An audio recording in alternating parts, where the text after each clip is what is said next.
여러분, 메타인지라는 말이 있습니다. 지난번 성도의 자기 객관화가 얼마나 중요한지를 설명하면서 더닝 크루거 이펙트와 임포스터 신드롬에 이라는 설교에서 잠깐 드렸던 말씀인데, 여러분, 메타인지라는 것은 높다, 위에 있다, 초월하다라는 뜻의 메타와 인지가 붙어 있는 합성어로, 쉽게 얘기하면 자신의 생각과 행동, 판단과 결정을 객관적으로 관찰하고 파악 통제하는 인지 위에 인지, 인지를 뛰어넘는 인지라고 말할 수가 있습니다.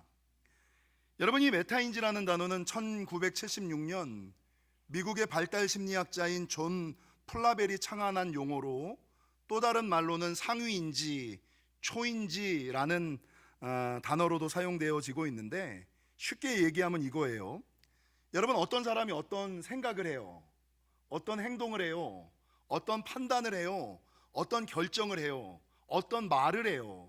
근데 내가 하는 생각이, 내가 하는 판단이, 내가 하는 결정이, 내가 하는 말이 어떤 결과를 불러올지까지, 내가 왜 이 말을 하고, 내가 왜 이 생각을 하고, 내가 왜 이 행동을 하고, 내가 왜 이런 판단을 하는지, 왜 그런 것을 하고, 이것이 어떤 영향을 미칠 것인지까지도 감안하고 생각하며 하는 모든 능력, 이게 이제 메타인지라고 얘기를 하는 거죠.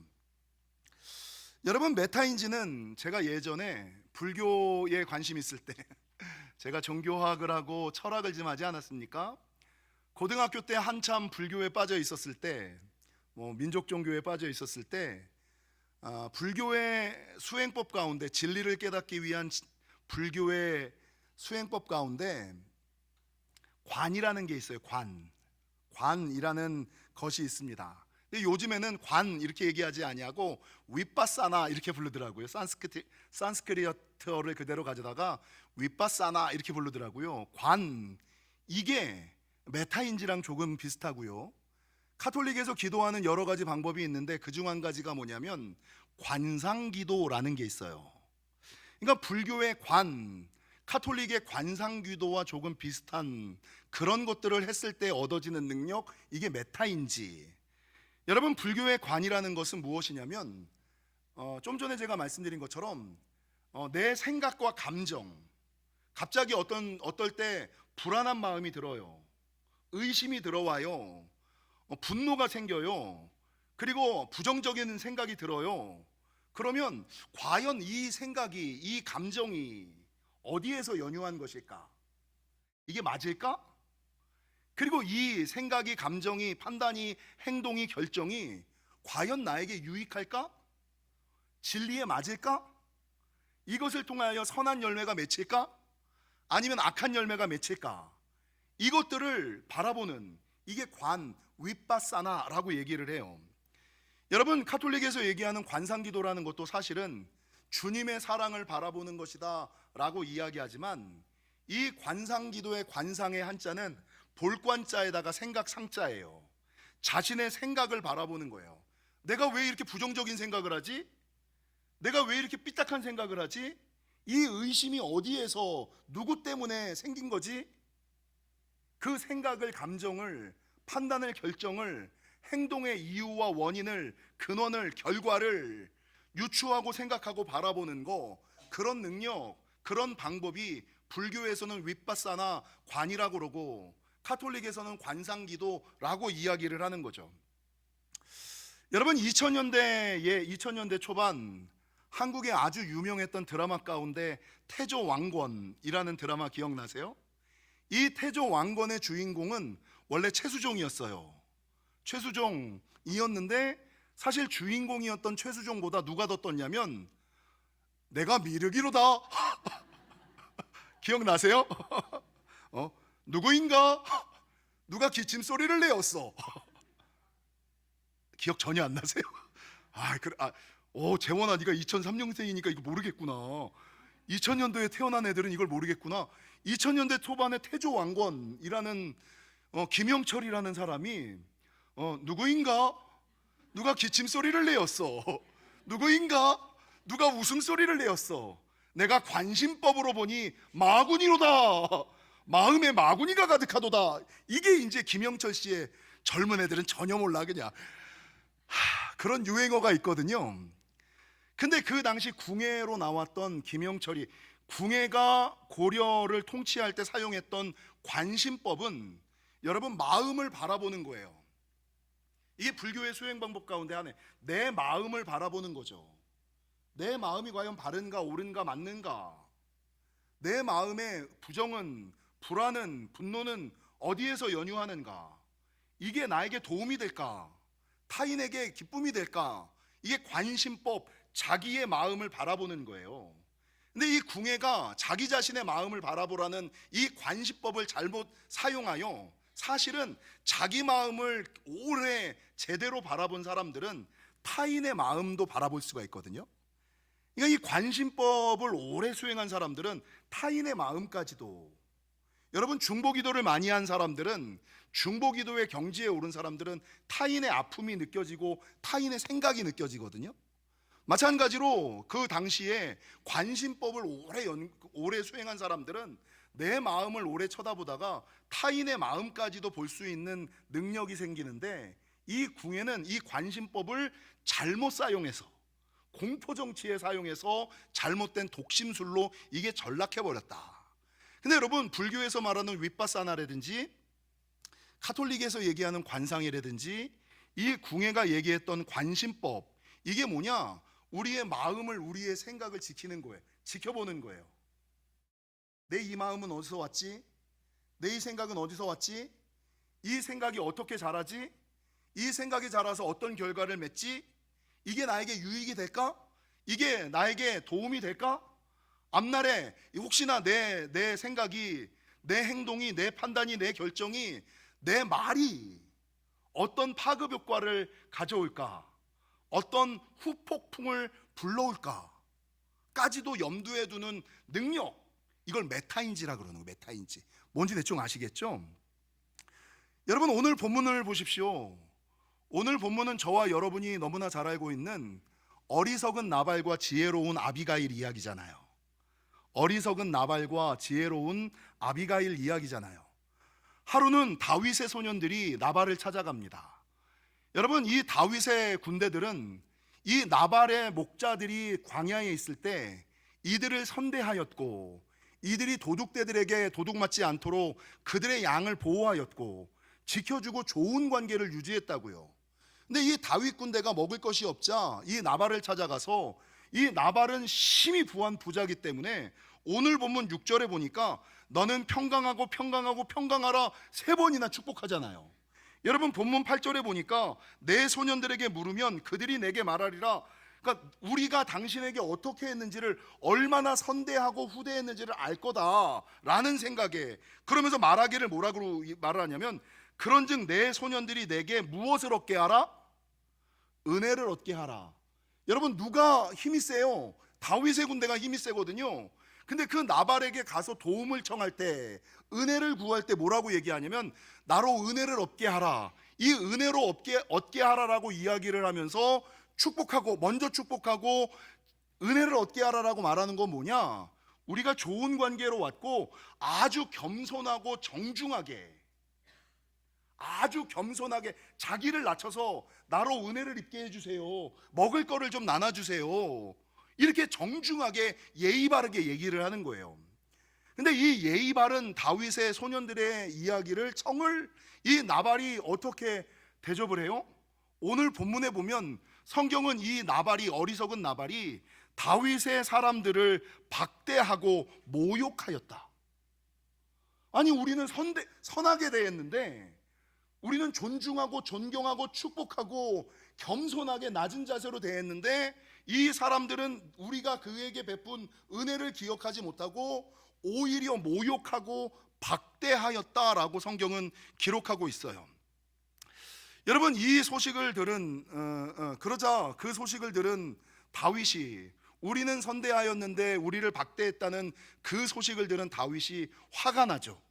그래서 군대를 이끌고 나발을 죽이러 올 때에, 여러분 이 소식을 들었던 나발의 지혜로운 아내 아비가일이 떡과 고기를 준비하고 한 번에 마음이 풀리지 않을까봐 그 옛날 야곱이 썼던 전법, 사람을 먼저 앞서 보내서 마음을 누그러뜨린 이후에 오늘 본문 성경은 뭐라고 증거하느냐?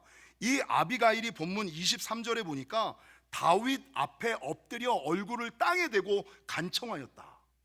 여러분, 그래도 그 지역의 유지의 부인이에요. 도움은 누가 베푸냐면 내가 베푸는 거예요.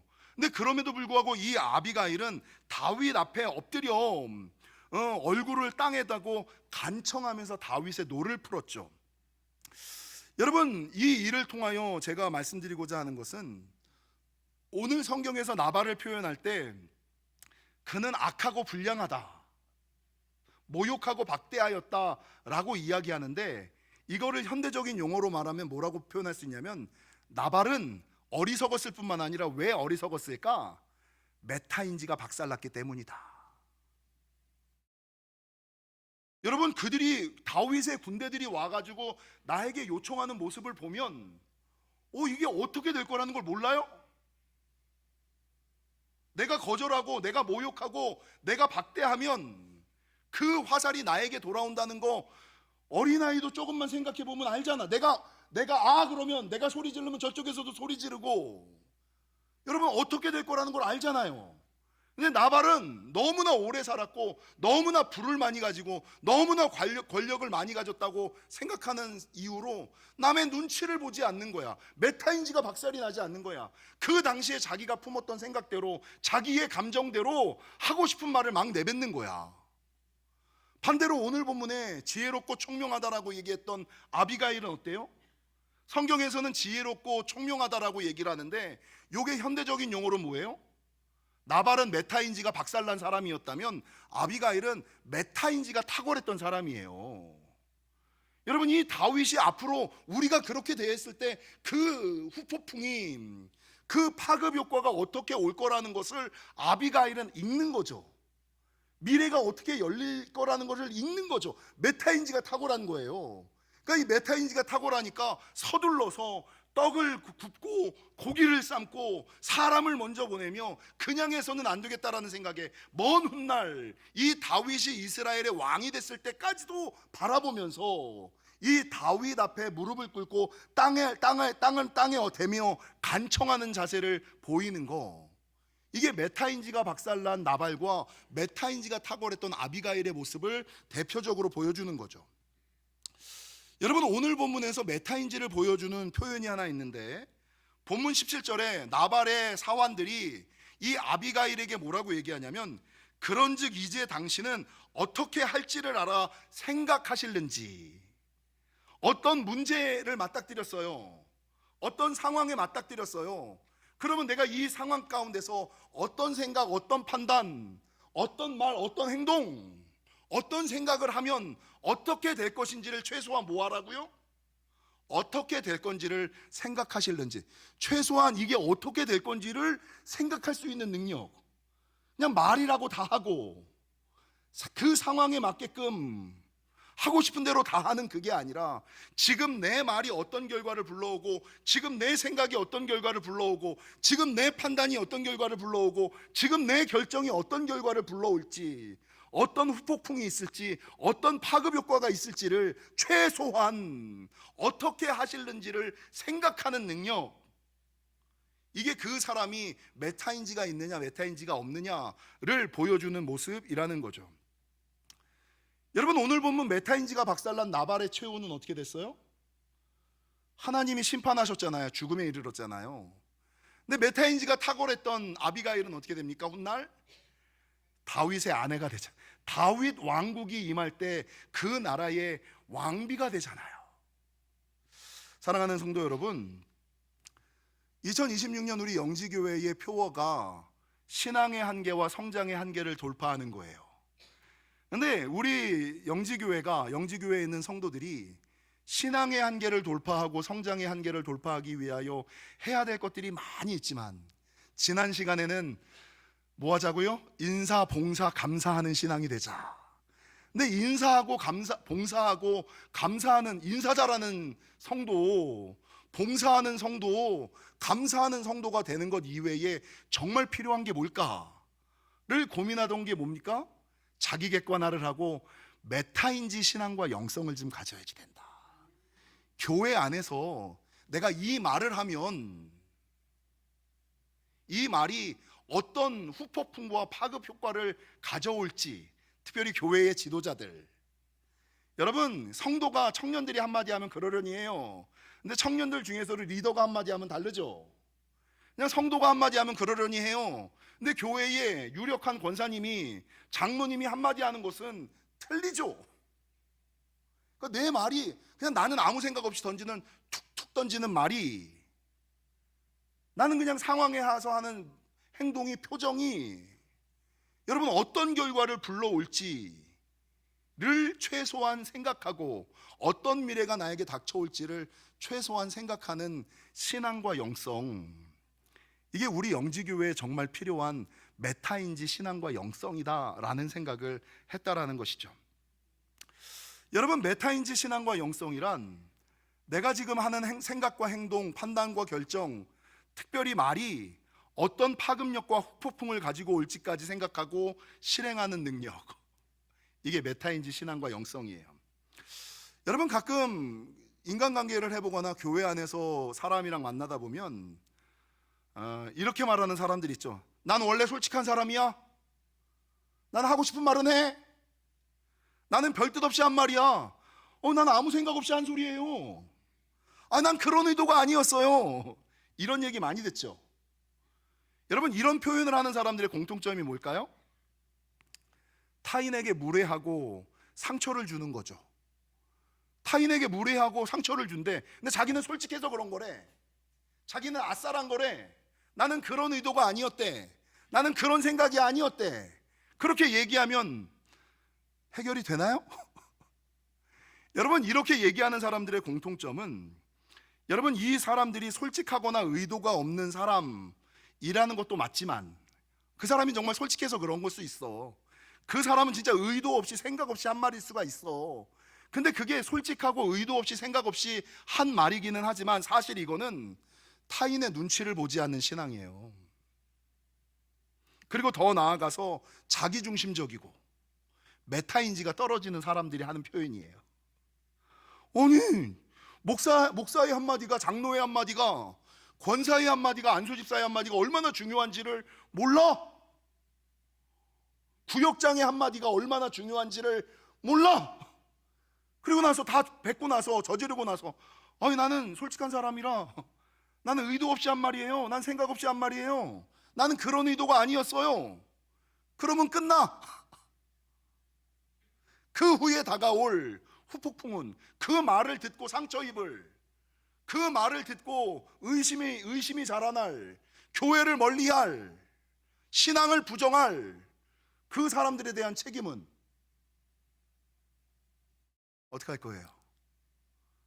그러면 그 말 한마디가 교회 부흥과 성장에 도움이 돼요? 걸림이 돼요?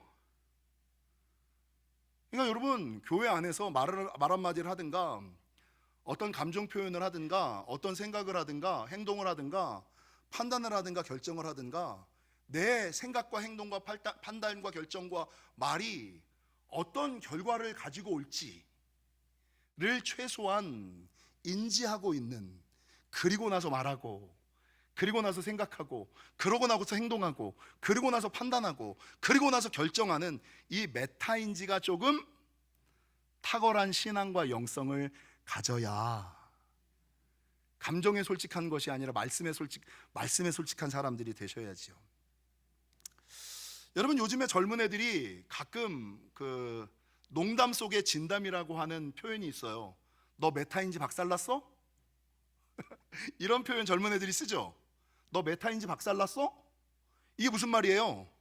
이 메타인지 박살났냐라는 말은 파급과 후폭풍을 생각하지 않고 필터링 없이, 생각 없이 말하는 사람들을 향한 농담 같은 진담이에요. 뼈 때리는 말이에요. 이게 농담 같죠. 웃는 소리로 너 메타인지 박살났어? 이렇게 그냥 농담처럼 해. 근데 이게 진짜로 뭐냐, 너 잘 생각하라고, 이 얘기예요. 너 그렇게 함부로 말하면 되냐고. 이게 이 농담 속의 진담이 메타인지 박살났어라는 표현이라는 거죠. 여러분, 재밌는 것은 네덜란드의 비에만 교수가 메타인지와 IQ에 관련된 연구를 했거든요. 근데 IQ가 학업에 영향을 끼치는 퍼센티지는 25%래요. 근데 학업에 영향을 끼치는 40%의 효과는 40%는 뭐냐? 그 사람이 얼만큼의 메타인지를 가지고 있느냐. 그러니까 메타인지가 탁월한 사람이 공부도 잘하고, 메타인지가 탁월한 사람이 사회생활도 잘하고, 메타인지가 탁월한 사람이 세상에서 성공한다는 거예요. 여러분, 재밌는 것은 이 비에만 교수가 이 연구의 결과를 IQ와 메타인지의 관계에 대해서 얘기하면서, 여러분, IQ는 선천적인 거잖아요. 가지고 태어난 거예요. 어쩔 수가 없어. 근데 메타인지는 그 사람의 IQ가 얼마인지와는 관계없이, 그리고 그 사람의 나이와는 관계없이, 그러니까 나이 많다고 메타인지가 많은 게 아니야. 나이가 적다고 메타인지가 떨어지는 게 아니야.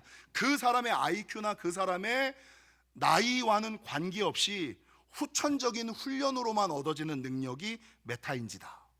그러니까 오래 산다고 해서 메타인지가 좋아지는 것이 아니라, 여러분, 이거는 끊임없이 내 말, 내 생각, 내 행동, 내 판단, 내 결정에 대하여 끊임없이 할 때에 얻어지는 것이 메타인지다. 여러분, 누가복음 8장 9절에는 이런 사람이 나와요. 자기를 의롭다고 믿는 바리새인. 이 자기 객관화가 안 되는 거죠. 모든 사람들은 자기가 의롭고 믿음이 좋다라고 생각하잖아요. 여러분, 제가 임포스터, 더닝크루거 이펙트와 임포스터 신드롬에서 말씀드린 것처럼 정말 신앙이 좋아요? 정말 믿음이 좋아요? 자기 객관화를 해보라는 거죠. 그러니까 자기를 의롭다고 믿는 바리새인, 이게 자기 객관화가 안 되는 거고, 더 나아가서 뭐를 하느냐? 메타인지가 떨어지는 거야. 요한계시록 3장 17절, 나는 부자라 부요하여 부족한 것이 없다. 진짜 부족한 게 없어요? 부요하고 부자면 부족한 게 없어요? 이게 뭐가 떨어지는 거예요? 메타인지가 죽으면 어쩔 건데? 천국 갈 자신 있어? 돈이 많으면 천국 들어가는데 도움이 돼? 지식이 많으면 천국 가는데 도움이 돼? 뭐가 떨어지는 거예요? 죽고 나서를 생각하지 않는 메타인지가 박살나는 거예요.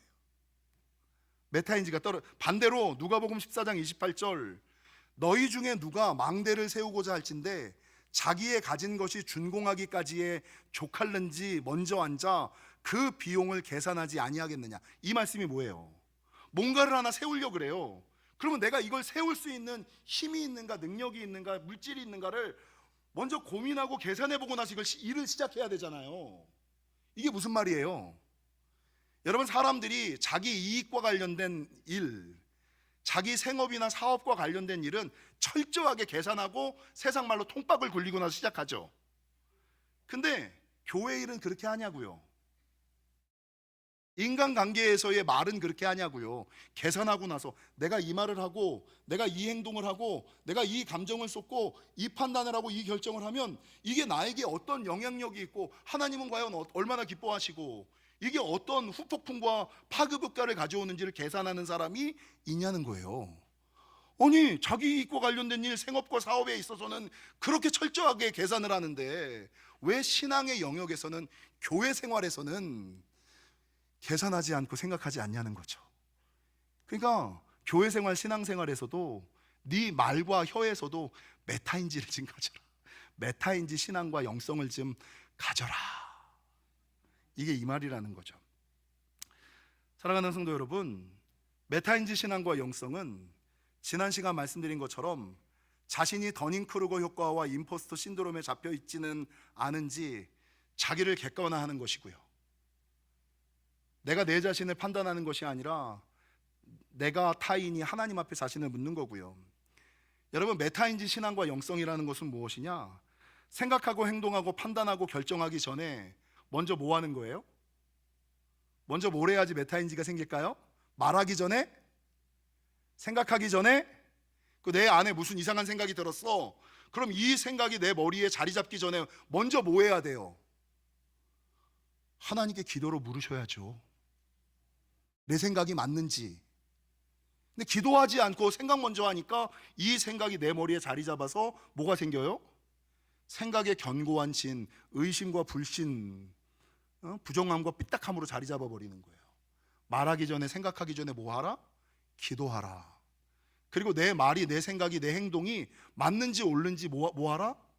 말씀으로 검증하라.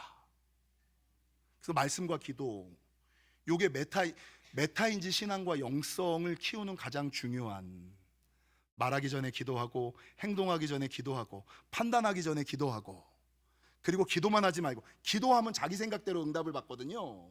그러니까 내가 내린 결론이 맞는지 말씀으로 검증하는 거, 기도로 하나님께 묻고 말씀으로 검증하는 것이 메타인지 신앙과 영성임을 기억하시고, 하나님 것은 2026년 신앙의 한계와 성장의 한계를 돌파하기 위해